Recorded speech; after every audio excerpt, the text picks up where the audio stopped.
Assalamualaikum warahmatullahi wabarakatuh.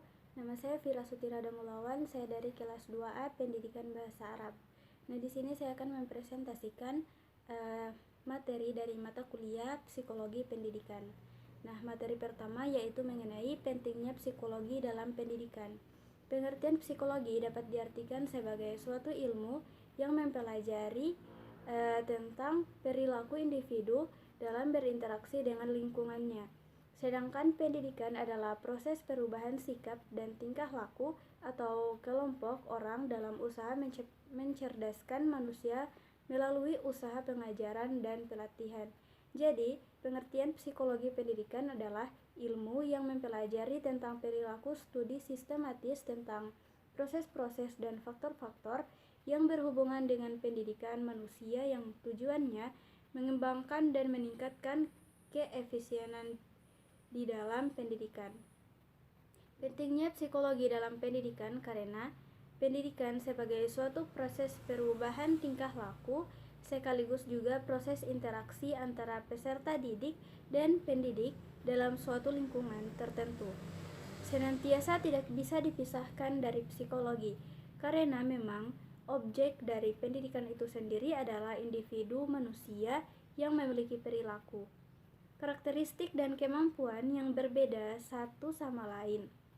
Disinilah peran penting psikologi sebagai suatu ilmu yang mempelajari tentang perilaku individu dalam berinteraksi dengan lingkungannya.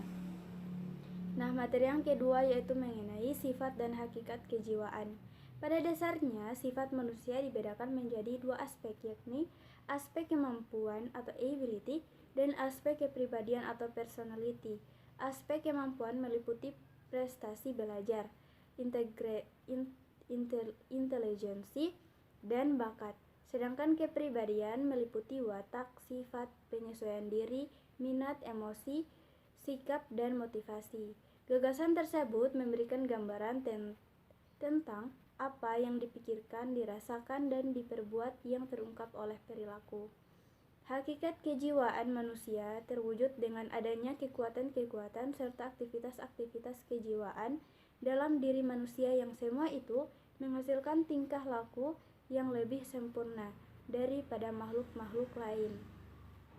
Hakikat manusia adalah rohani atau jiwa, sedangkan jasmani dan nafsu merupakan alat atau bagian dari rohani.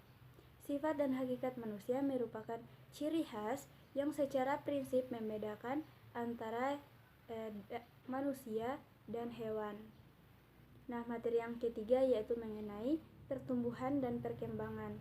Pertumbuhan atau growth ialah berkaitan dengan masalah perubahan dalam besar jumlah ukuran atau dimensi tingkat sel, organ maupun individu yang dapat diukur dengan ukuran berat atau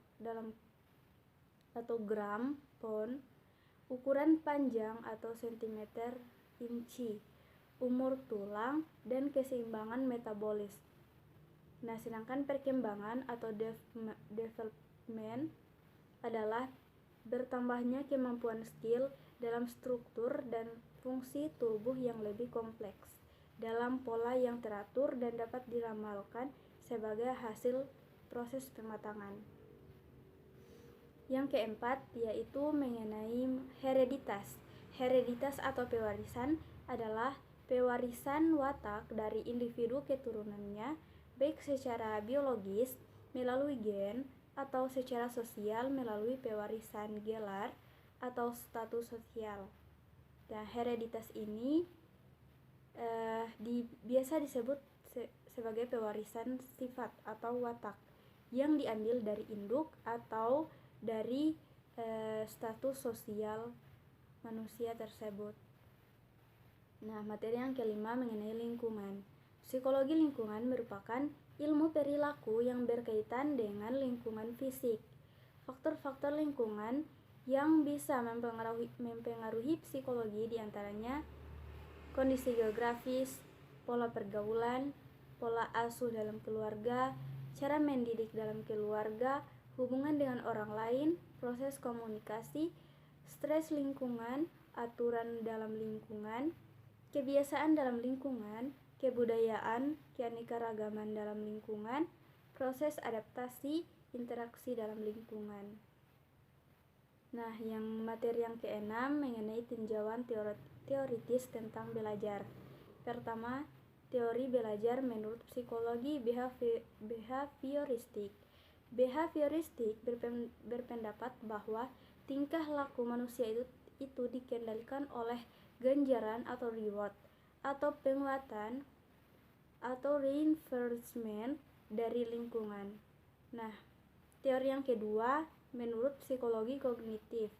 Menurut aliran kognitif, tingkah laku seseorang senantiasa didasarkan pada kognisi, yaitu tindakan mengenal atau memikirkan situasi di mana tingkah laku terjadi.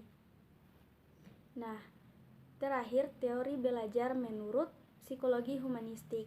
Menurut para pendidik aliran humanistik, penyusunan dan penyajian materi pelajaran harus sesuai dengan perasaan dan perhatian siswa. Nah, jenis-jenis belajar. Pertama, belajar arti kata-kata. Nah, yang kedua belajar kognitif. Yang ketiga belajar menghafal. Yang keempat belajar konsep. Yang kelima belajar kaidah. Yang keenam belajar berpikir. Nah, materi yang ketujuh yaitu intelijensi. Menurut para ahli, yakni Howard Gardner, mengemukakan bahwa intelijensi adalah kemampuan untuk memecahkan masalah atau menciptakan suatu produk dalam berbagai macam setting dan dalam situasi nyata. Macam-macam intelijensi. Pertama, intelijensi terikat dan bebas. Kedua, intelijensi menciptakan atau kreatif dan meniru atau eksekutif. Ketiga, kecerdasan intelektual, kecerdasan emosional, kecerdasan bahasa, dan kecerdasan sosial. Faktor-faktor yang mempengaruhi intelijensi. Pertama, faktor bawaan. Kedua, faktor lingkungan. Ketiga, stabilitas intelijensi dan IQ. Dan terakhir, kematangan. Nah, materi yang ke-8 mengenai pengenalan peserta didik. Pertumbuhan dan perkembangan fisik peserta didik dibagi menjadi 3 tahap, yaitu tahap setelah lahir hingga usia 3 tahun, tahap anak-anak hingga usia pubertas 10 tahun, tahap pubertas usia 10 hingga 14 tahun, dan tahap remaja usia 12 tahun ke atas. Berdasarkan tahap ini, anak usia sekolah atau SD sampai SMP dimasukkan dalam tahap prapubertas dan pubertas awal, sedangkan anak SMP hingga SMA dimasukkan dalam tahap remaja. Nah, materi yang ke-9 mengenai readiness dalam belajar. Menurut Kamus Psikologi, kesiapan atau readiness adalah suatu titik kematangan untuk menerima dan mempraktekkan tingkah laku tertentu. Seorang ahli bernama Chrin Beach memberikan pengertian tentang readiness sebagai segenap sifat atau kekuatan yang membuat seseorang dapat berinteraksi dengan cara tertentu. Seseorang baru dapat belajar tentang sesuatu jika di dalam dirinya terdapat readiness atau kemampuan dan kesiapan untuk mempelajari sesuatu. Faktor yang mempengaruhi readiness dalam belajar dipengaruhi oleh motivasi, sikap, minat, dan kebiasaan belajar. Indikator pembentukan kesiapan belajar dapat dilihat dari sudut pandang siswa, guru, situasi, program, dan sarana pembelajaran. Nah, materi yang ke-10 mengenai motivasi belajar. Kedudukan motivasi dalam belajar tidak hanya memberikan arah kegiatan belajar secara benar. Lebih dari itu, dengan motivasi seseorang akan mendapat pertimbangan-pertimbangan positif dalam kegiatan belajar. Motivasi merupakan hal yang sangat penting karena motivasi memberikan semangat seseorang pelajar dalam kegiatan-kegiatan belajarnya dan memberikan petunjuk pada tingkah laku. Materi yang ke-11, kesulitan belajar. Kesulitan belajar merupakan sebuah permasalahan yang menyebabkan seseorang siswa tidak dapat mengikuti proses pembelajaran dengan baik seperti siswa lain pada umumnya, yang disebabkan faktor-faktor tertentu sehingga ia terlambat atau bahkan tidak dapat mencapai tujuan belajar dengan baik sesuai dengan yang diharapkan. Faktor penyebab kesulitan belajar terdiri dari faktor internal dan faktor eksternal. Faktor internal terdapat dari diri siswa itu sendiri, misalnya kemampuan intelektual, perasaan, dan kepercayaan diri, motivasi, jenis kelamin, dan lain-lain.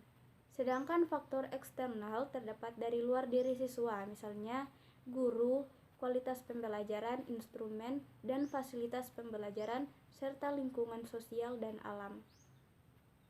Diagnosa kesulitan belajar dapat diterjemahkan sebagai sebuah proses yang dilakukan oleh guru untuk masalah atau ketidakmampuan siswa dalam belajar, yang dilakukan dengan cara meneliti berbagai latar belakang faktor penyebabnya dengan cara menganalisis gejala-gejala yang tampak dan dapat dipelajari.